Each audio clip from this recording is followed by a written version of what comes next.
Next question पे आते हैं, व्हाट इज मायोपिया। अब हमने मायोपिया के बारे में कंप्लीट डिटेल में डिस्कस करना है, सुपर इंपॉर्टेंट टॉपिक है। इस टॉपिक के ऊपर एग्जाम के अंदर बहुत बार क्वेश्चन पूछा जाता है। चलो स्टार्ट करते हैं। जो मायोपिया है ना, वो एक आंखों का डिफेक्ट है जिसके अंदर पर्सन को जो आसपास के ऑब्जेक्ट्स हैं वो तो क्लियरली विजिबल होते हैं, लेकिन जो दूर के ऑब्जेक्ट्स हैं ना वो क्लियरली विजिबल नहीं होते। अगर किसी पर्सन को मायोपिया है तो उस पर्सन को जो आसपास की चीज़ें हैं, जो आसपास के ऑब्जेक्ट्स हैं, वो तो क्लियरली नज़र आएंगे, क्लियरली विजिबल होंगे, लेकिन जो दूर के ऑब्जेक्ट्स हैं वो क्लियरली विजिबल नहीं होंगे। विजिबल तो होंगे, नज़र तो आएंगे, पर क्लियरली विजिबल नहीं होंगे, एकदम परफेक्ट क्लैरिटी के साथ नज़र नहीं आएंगे। अगर किसी स्टूडेंट को मायोपिया है और वो अपने क्लासरूम के अंदर लास्ट बेंच पे जाके बैठ जाता है, तो लास्ट बेंच पे अगर वो बैठा हुआ है ना, तो वहां से उसे बोर्ड के ऊपर जो भी लिखा हुआ है वो पढ़ने के अंदर प्रॉब्लम आएगी। विजिबल तो होगा लेकिन एकदम परफेक्ट क्लैरिटी के साथ विजिबल नहीं होगा, क्लियरली विजिबल नहीं होगा।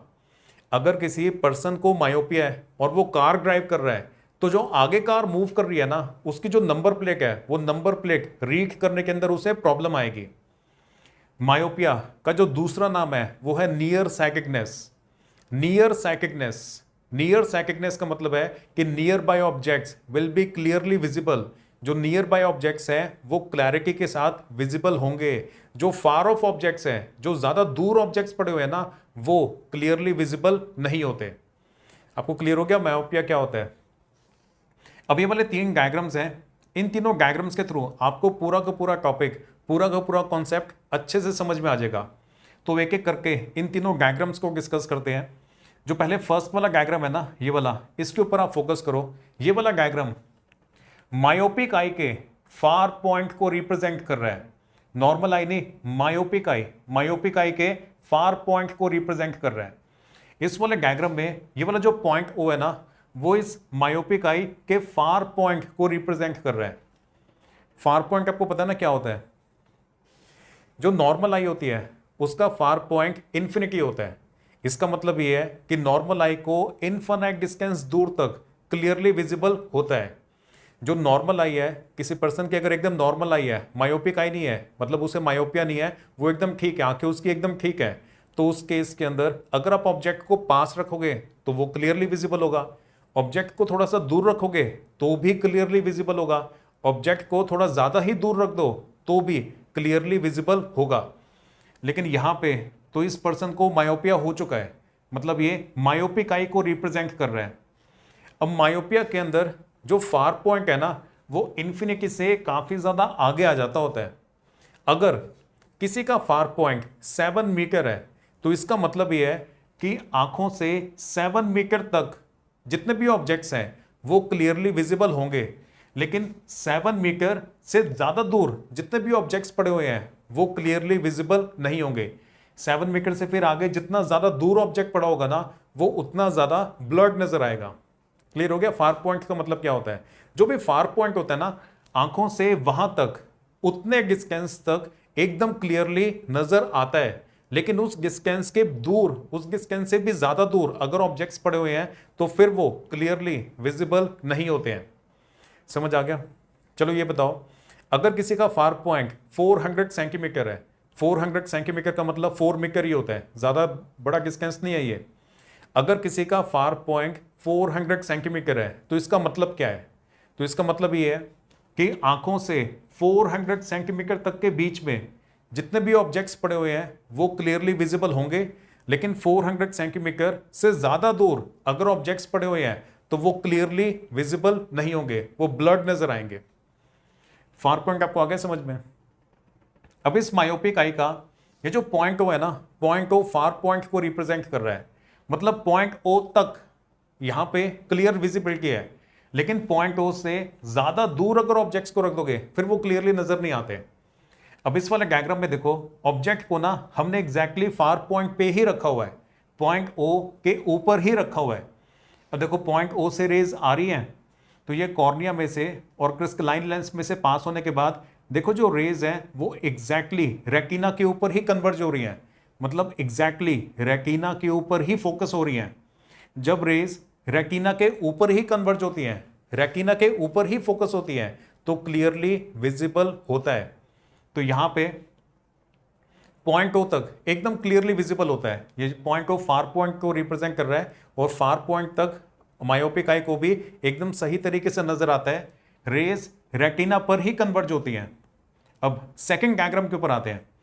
जो सेकंड डायग्राम है ना, इसके अंदर आपको समझ में आएगा कि अब प्रॉब्लम क्या है। पॉइंट ओ क्या है? पॉइंट ओ फार पॉइंट को रिप्रेजेंट कर रहा है।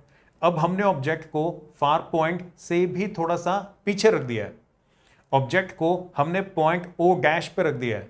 ये जो पॉइंट ओ डैश है ये पॉइंट ओ से भी ज्यादा पीछे है। अब पीछे से जब रेज आ रही होती है ना, तो कॉर्निया में से और क्रिस्टलाइन लेंस में से पास होने के बाद ये वाली जो रेज है ये रेटिना पे कन्वर्ज होने की बजाय रेटिना से पहले ही कन्वर्ज हो जाती है।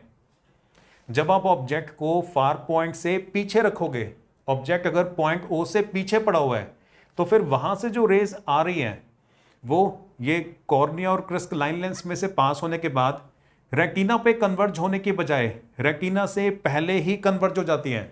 अगर रेज रेटिना से पहले ही कन्वर्ज हो जाएंगे ना, तो फिर ब्लर्ड नजर आता है, क्लियर विजिबिलिटी नहीं होती है, एकदम क्लैरिटी से नजर नहीं आएगा बल्कि ब्लर्ड नजर आएगा। ऑब्जेक्ट को आप जितना ज्यादा दूर रखोगे ना, ऑब्जेक्ट उतना ज्यादा ब्लर्ड नजर आएगा। अब ऐसा क्यों हो रहा है?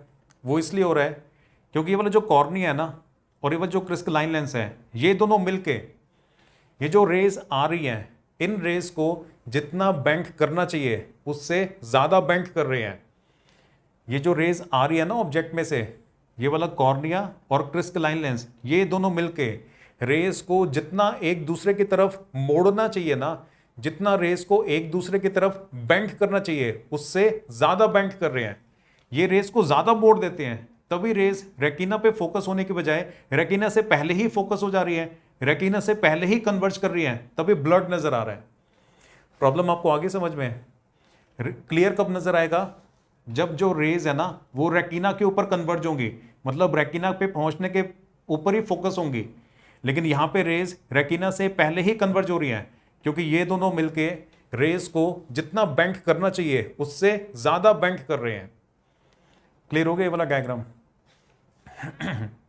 अब नेक्स्ट थर्ड डायग्राम के ऊपर आते हैं। ये वाला जो डायग्राम है ना वो सॉल्यूशन को रिप्रेजेंट कर रहा है, मतलब मायोपिक आई, मायोपिया अगर हो जाए तो फिर किस तरह से उसे ठीक कर सकते होते हैं। बहुत आसान है, सिर्फ आपको ना एक कॉन्केव लेंस को यूज करना है। कॉन्केव लेंस को यूज करके मायोपिक आई को भी नॉर्मल तरीके से नजर आना स्टार्ट हो जाएगा। अब देखो हो क्या रहा है, यहाँ पे पॉइंट ओ रिप्रेजेंट कर रहा है वही फार पॉइंट को। ऑब्जेक्ट को हमने फार पॉइंट से पीछे रख दिया, जैसे यहां पे रखा था ना ओ डैश पे, वैसे ऑब्जेक्ट को पीछे रख दिया। जैसे यहां पे रेज आ रही थी वैसे यहां पे रेज आ रही है। लेकिन अब की बार हो क्या रहा है, ये जो रेज आ रही है ना ये आंखों तक पहुंचने से पहले इस कॉन्केव लेंस में से पास होती हैं। तो ये वाली रेज जब कॉन्केव लेंस में से पास होंगी तो कॉन्केव लेंस रेज को थोड़ा सा फैला देता है, डाइवर्ज कर देता है। अब ध्यान से नोटिस करो, ये ऊपर वाली रे को देखना, ये जो ऊपर वाली रे आ रही है ये लेंस में से पास होने के बाद, देखो अभी तो पहले तो सीधी जा रही थी ना, ये कॉन्केव लेंस में से पास होने के बाद अब सीधी नहीं जा रही, थोड़ा सा ऊपर की तरफ मुड़ गई है। और नीचे से जो रे आ रही है वो भी कॉन्केव लेंस में से पास होने के बाद सीधी नहीं जा रही, थोड़ा सा नीचे की तरफ मुड़ गई है। अब देख रहे हो ये वाली रे थोड़ा सा ऊपर की तरफ जा रही है, ये थोड़ा सा नीचे की तरफ जा रही है, क्योंकि जो कॉन्केव लेंस है वो डाइवर्जिंग लेंस होता है, वो रेस को थोड़ा सा फैला देता है। तो ये कॉर्निया और क्रिस्टलाइन लेंस ये दोनों मिलकर क्या कर रहे थे, रेस को जितना बेंड करना चाहिए उससे ज़्यादा बेंड कर रहे थे ना। अब इनको तो समझ आती नहीं है कि थोड़ा कम बेंड करो भाई, ये तो ज़्यादा बेंड करने पे ही लगे हुए हैं। तो हम क्या करते हैं, कॉन्केव लेंस रख देते हैं। कॉन्केव लेंस रेस को पहले थोड़ा सा फैला देगा, फिर ये कॉर्निया और क्रिस्टलाइन लेंस जब उसे ज़्यादा बेंड भी करेंगे तो भी फाइनली होगा ये कि जो रेज है ना वो रेटिना के ऊपर पहुंचने के बाद ही कन्वर्ज होंगी। और अगर रेज रेटिना के ऊपर फोकस होंगी, मतलब रेटिना के ऊपर कन्वर्ज होंगी, तो पर्सन को क्लियरली नजर आएगा। क्लियर हुआ? इस थर्ड वाला डायग्राम को ना दोबारा से देखो। ऑब्जेक्ट कहां पे रखा हुआ है, पॉइंट ओ डैश पे, मतलब फार पॉइंट से पीछे रखा हुआ है। ऑब्जेक्ट में से आप रेज को लेके आओगे, कॉन्केव लेंस में से पास करोगे, कॉन्केव लेंस में से पास होने के बाद ये वाली जो रेज है, ये वाली रेज अब क्रिस्टलाइन लेंस में से पास होने के बाद एग्जैक्टली रेटिना के ऊपर ही कन्वर्ज होती हैं। जब ये वाली रेज रेटिना के ऊपर कन्वर्ज होंगी तो पर्सन को क्लियरली नजर आएगा। एक और सुपर इंपॉर्टेंट पॉइंट है इसमें, कॉन्केव लेंस में से पास होने के बाद ये वाली जो रेज है ना, जो आंखों के अंदर एंटर कर रही हैं, ये देखो ये ऊपर वाली और ये नीचे वाली, इन रेज को जब आप बैकवर्ड एक्सटेंड करोगे तो ये एग्जैक्टली फार पॉइंट पे पहुंच के इंटरसेक्ट करती हैं। तो फार पॉइंट पे जहां पे ये वाली रेज इंटरसेक्ट करती है ना, वहां पर इमेज बन जाती होती है। एक्चुअल में जो ऑब्जेक्ट है वो पॉइंट ओ डैश पे पड़ा हुआ है, लेकिन इनको ये जो इनका फार पॉइंट है ना, यहां पे नजर आएगा क्योंकि हमने सुटेबल पार वाला कॉन्केव लेंस यूज किया है। जो चश्मा होता है ना, उनके अंदर लेंसेज ही लगे होते हैं, या तो कॉन्केव लेंस होता है या फिर कॉन्वेक्स लेंस होता है। अगर किसी पर्सन को मायोपिया है, मतलब उसे दूर का सही तरीके से नजर नहीं आता, तो मायोपिया को ठीक करने के लिए हमेशा ही कॉन्केव लेंस लगाया जाता होता है। और जब किसी पर्सन को अगर चश्मा लगा हुआ है तो चश्मा लेके अगर उसे ऐसे ऊपर करो नीचे करो, ऊपर करो नीचे करो, आप ऐसे ऐसे करोगे ना, खेलोगे उसके साथ, तो आप देखना आपको जो भी ऑब्जेक्ट्स नजर आ रहे हैं ना, जब आप चश्मे को थोड़ा स्पीड से ऐसे ऊपर नीचे ऐसे ऐसे करोगे तो आप देखोगे ऑब्जेक्ट्स कभी दूर चले जाते हैं, कभी पास आते हैं, कभी दूर चले जाते हैं, कभी पास आते हैं। वो इसलिए क्योंकि एक्चुअल में ऑब्जेक्ट्स जहाँ पे प्रेजेंट होते हैं ना, ये इस सिचुएशन के बाद जहाँ पे प्रेजेंट होते हैं वहाँ पे नहीं नजर आते। जो रेज आंखों के अंदर एंटर कर रही हैं, उन रेज को बैकवर्ड एक्सटेंड करने पे जहां पे वो मिलती हैं वहां पे वो नजर आते होते हैं। तो चश्मा जब ऐसे ऐसे करते होते हैं तो ऑब्जेक्ट्स कभी दूर जा रहे हैं, कभी पास आ रहे हैं। वो इसलिए होता है कि जहां पे ऑब्जेक्ट प्रेजेंट है ना, उससे थोड़ा सा आगे की तरफ नजर आता होता है। क्लियर हो गया? चलो, ये वाला पॉइंट वैसे सिलेबस के अंदर नहीं है। ये वाला डायग्राम आपको अच्छे से समझ में आना चाहिए। डायग्राम क्लियर हो गया कैसे बना है? जो रेज आ रही थी कॉन्केव लेंस में से पास होने के बाद ये वाली जो रेज हैं वो डाइवर्ज कर रही हैं। इन डाइवर्जिंग रेज को आई फाइनली रेटिना के ऊपर ही कन्वर्ज करवा देती है। जब रेज रेटिना के ऊपर कन्वर्ज होंगी तो पर्सन को क्लियरली नजर आएगा। तो ये वाले तीनों के तीनों डायग्राम्स आपको अच्छे से समझ में आना चाहिए। ये जो लास्ट वाला डायग्राम है ना, वो मायोपिया के करेक्शन को रिप्रेजेंट कर रहा है। क्लियर? तो ये वाले तीनों डायग्राम्स के बाद मायोपिया के बारे में आप अपने आंसर में ऐसे लिखोगे, myopia is also known as near sightedness. जो मायोपिया है ना, उसका जो दूसरा नाम है वो ये है नियर साइकिकनेस। नियर साइकिकनेस में जो नियर बाय ऑब्जेक्ट्स हैं वो क्लियरली नजर आते हैं, जो दूर के ऑब्जेक्ट्स हैं ना वो क्लियरली नजर नहीं आते। A person with myopia can see near by objects clearly but can not see distant objects distinctly. अगर किसी पर्सन को मायोपिया है तो उसे जो नियर बाय ऑब्जेक्ट्स हैं, जो पास के ऑब्जेक्ट्स हैं, वो तो क्लियरली विजिबल होंगे, लेकिन जो डिस्टेंट ऑब्जेक्ट्स हैं, मतलब जो ज्यादा दूर ऑब्जेक्ट्स पड़े हुए हैं, वो डिस्टिंक्टली नजर नहीं आते, मतलब एकदम परफेक्ट क्लैरिटी के साथ नजर नहीं आते। A person with this defect has the far point nearer then infinity. जो नॉर्मल आई है ना, उसका जो फार पॉइंट है वो इन्फिनिटी होता है, लेकिन अगर किसी पर्सन को ये वाला डिफेक्ट है, मतलब मायोपिया है, तो उसका जो फार पॉइंट है वो आंखों के पास आ जाता होता है। तो उसका जो फार पॉइंट है कि नियरर देन इन्फिनिटी, मतलब इन्फिनिटी तक नहीं है, मतलब काफी ज्यादा पास आ गया है। Such a person may see clearly up to a distance of few metres. तो अगर किसी पर्सन को ये वाला डिफेक्ट है, मायोपिया है, तो सिर्फ कुछ मीटर्स तक का जो डिस्टेंस है ना, उसी के अंदर अंदर उसे क्लियरली नजर आएगा। अगर ऑब्जेक्ट्स ज्यादा दूर पड़े हुए हैं तो क्लियरली नजर नहीं आएंगे। In a myopic eye the image of a distant object is formed in front of the retina and not at the retina itself. Myopia के केस में जो इमेज है ना, वो एग्जैक्टली रेटिना पे बनने के बजाय रेटिना के फ्रंट में, रेटिना से पहले ही बन जाती है। ये वाली जो बात है ना, ये इस डायग्राम के अंदर हमने रिप्रेजेंट की हुई है। अगर रेज एग्जैक्टली रेटिना के ऊपर जाके फोकस होंगे ना, एग्जैक्टली रेटिना के ऊपर पहुंचने पे कन्वर्ज होंगे, तो एकदम क्लियरली नजर आता है। लेकिन जब किसी पर्सन को मायोपिया हो जाता है तो जो रेज हैं वो रेटिना पे कन्वर्ज होने की बजाय रेटिना से पहले ही कन्वर्ज हो जाती हैं। मतलब रेटिना से पहले फ्रंट में, जो लेफ्ट साइड होती है ना, उसे फ्रंट बोला जाता है। तो रेटिना से पहले कन्वर्ज हो रही है, इसीलिए क्लियरली विजिबल नहीं है। क्लियर हो गया लास्ट पॉइंट, आगे चलते हैं। नेक्स्ट अब हमने डिस्कस करना है कॉजेस कि मायोपिया होता क्यों है। पहला कॉज तो इसका ये है excessive curvature of the eye lens. जो आई लेंस है ना, अगर जितना कर्व होना चाहिए उससे वो ज़्यादा कर्व्ड हो जाता है। आई लेंस अगर ऐसे ज़्यादा कर्व्ड हो गया है तो उसकी वजह से फिर मायोपिया हो जाता है। सेकंड है elongation of the eye ball. इसका मतलब ये होता है आई जब ग्रो कर रही होगी ना, तो आई को ना अगर आप दबा दो, थोड़ा सा ऊपर से दबाओ, थोड़ा सा नीचे से दबाओ, तो जो उसकी शेप हो जाएगी ना उस तरह की शेप हो जाती है। ग्रो करते समय अगर सही तरीके से आई ग्रो नहीं करती तो फिर इस तरह से मायोपिया हो जाता होता है। अगर आप इस आई को दबा दोगे तो थोड़ा सा ये इस तरह से, थोड़ा सा इस तरफ से फैल जाएगी ना, मतलब यहाँ से थोड़ा सा ऊपर से दबाओ, थोड़ा सा नीचे से दबाओ, तो जो इसकी शेप हो जाएगी ना उसे बोलते हैं elongation of the eye ball.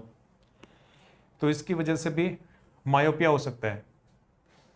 Next क्या करेक्शन कि इसको ठीक कैसे करना है, वही सिंपल सा एक कॉनकेव लेंस लगा देना है सुकेबल पावर का। This defect can be corrected by using a concave lens of suitable power. कि जहां तक फार पॉइंट आ चुका है ना, उसको उस फार पॉइंट के हिसाब से कॉनकेव लेंस रिकमेंड किया जाता है, तो उससे फिर मायोपिया को ठीक कर सकते हैं। बस चश्मा पहनना है तो आपको फिर से सारा कुछ सही जगह पे सही तरीके से नजर आना स्टार्ट हो जाएगा। अ concave lens of suitable power will bring the image back to the retina and thus the defect is corrected।